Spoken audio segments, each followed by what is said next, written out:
අයිබෝන් ළමයි අද අපි එකතු වෙලා ඉන්නේ 2025 අලුතින් ආරම්භ කරන්නට යෙදුණු විතරණය කියන වැඩසටහනත් එක්ක මුලින්ම 2025 තව මාස 3කින් ආරම්භ කරන්නට යෙදෙන සාමාන්‍ය පෙළ විභාගයට පෙනී සිටින දරුවන්ට විෂයන් සම්බන්ධව කතා කිරීමට විතරණය කියන වැඩසටහන අපි ඔබගේ නිවසට ඔන්ලයින් හරහා ගැනීමට බලාපොරොත්තු වෙනවා. ඒ වගේම මුලින්ම සියලුම සබ්ජෙක්ට් ICT, ඒ වගේම විද්‍යාව, ගණිතය, දෙමළ, සිංහල කියන විෂයන් සම්බන්ධයෙන් මේ අලුතින් ආරම්භ කරන්නට යෙදුණු විතරණය කියන වැඩසටහනෙන් ඔබත් එක්ක එකතු වෙන්න බලාපොරොත්තු වෙනවා. මුලින්ම මම ගැන හඳුන්වීමක් කරන්නම්. මම සිංහල භාෂාව සම්බන්ධයෙන් ඔබත් එක්ක කතා කරන්න බලාපොරොත්තු වෙනවා. මම කොළඹ විශ්වවිද්‍යාලයේ උපාධිය ලබාගෙන ඒ වගේම දැනට කෑගල්ල ප්‍රසිද්ධ පාසලක සිංහල විෂය ධාරාව සම්බන්ධයෙන් ඉගෙනීම් කටයුතු නිරත වෙනවා. ඒ අතර තමයි ඔබත් එක්ක තව මාස 3කින්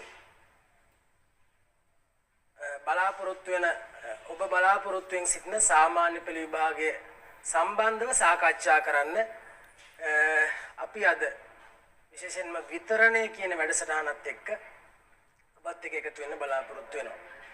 ළමයි සිංහල විෂය ඇයි අපට වැදගත් වෙන්නේ කියන කාරණාවත් එක්ක සාකච්ඡා කරද්දී මතක තියාගන්න ඕන කාරණාව තමයි ළමයි සිංහල විෂය අනිවාර්ය සබ්ජෙක්ට් එකක් හැටියට මතක තබා ගන්නට ඕන. උසස් පෙළ විභාගය කරද්දී සිංහල විෂයට අනිවාර්යෙන්ම C සාමාර්ථයක් තිබිය යුතුමයි. එම නිසා ඔබ අනිවාර්යෙන්ම මතක තබා ගත යුතුයි ළමයි සිංහල විෂයට C සාමාර්ථයක් ගැනීම අත්‍යවශ්‍යම කාරණාවක් බව.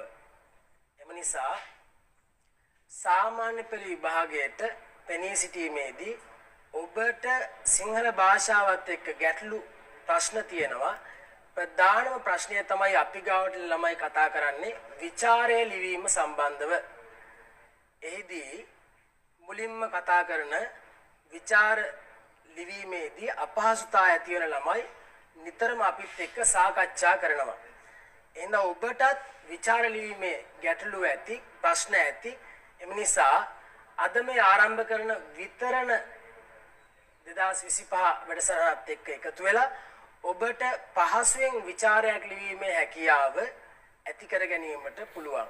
මුලින්ම අපි කතා කරන සතර මන්ත්‍රණය, ඒ වගේම මුත්තිල කාව්‍ය, බැද්දේගම, ඒ වගේම මුනිසිරිපා ආදී විචාර ඉතා පහසුවෙන් ලිවීමට ඔබට හැකියාව ඇති වෙනවා. එම නිසා අපිත් එක්ක එකතු වෙලා ඉන්න මේ විතරණය කියන වැඩසටහනත් එක්ක. ඒ වගේම ළමයි තව මාස 5යි ඔබට තියෙන්නේ සාමාන්‍ය පෙළ විභාගයට මුහුණ දීමට. ඒ නිසා ඔබෙන් අහන්න ප්‍රශ්නයක්, ඔබ සූදානම්ද විභාගයට? අද මම ඔබට පුංචි රහසක් කියන්නම්. මේ රහසට අනුව ඔබ වැඩ කරන්න ඔබට නිසකෙවෙන්ම සිංහල භාෂාවට ඒ සාමාර්ථයක් ගැනීමට හැකියාව තියෙනවා. මතක තියාගන්න ළමයි දවස් 7යි නම් ඒ දවස් 7 ඇතුළත ඔබ අනිවාර්යෙන්ම ප්ලෑන් එකක් ඇතුව වැඩ කරන්න. ඒ ප්ලෑන් එක තමයි ඒ සබ්ජෙක්ට් ටික ළමයි දවසෙන් දවස බෙදා ගනිමින් කටයුතු කරන්න. දවස් 7ක් පාඩම් කරනවා නම් එයින් එක දවසක් ඔබ ඔබේ මානසික සුවයට පොඩි නිදහසක්, රිලැක්ස් එකක් ලබා ගන්න. එතකොට දවස් 6ක් ඔබ සබ්ජෙක්ට් එක තෝරගෙන ඒ ප්ලෑන් එකට වැඩ කරන අතරේ එක දවසක් තමන්ගේ නිදහස දවසම නිදහසේ ගත කරන්න.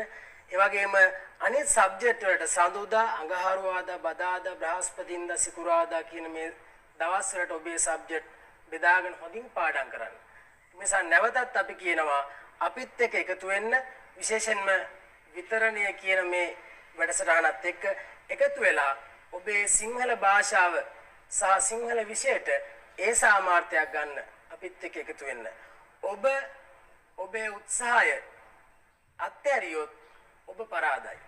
ඒ නිසා ඔබේ උත්සාහය නැවත මේ විතරණය කියන වැඩසටහනත් එක්ක එකතු වෙමින් ඔබ ජයග්‍රාහකයෙක් බවට පත් වෙන්න අපිත් එක්ක එකතු වෙන්න කියන ප්‍රාර්ථනාව බලාපොරොත්තු ඔබේ හිතේ තබමින් මා නිහඬ එනවා. ඊළඟ ගුරුවරයාට අපි අවස්ථාව ලබා දෙනවා. බොහොම ස්තුතියි.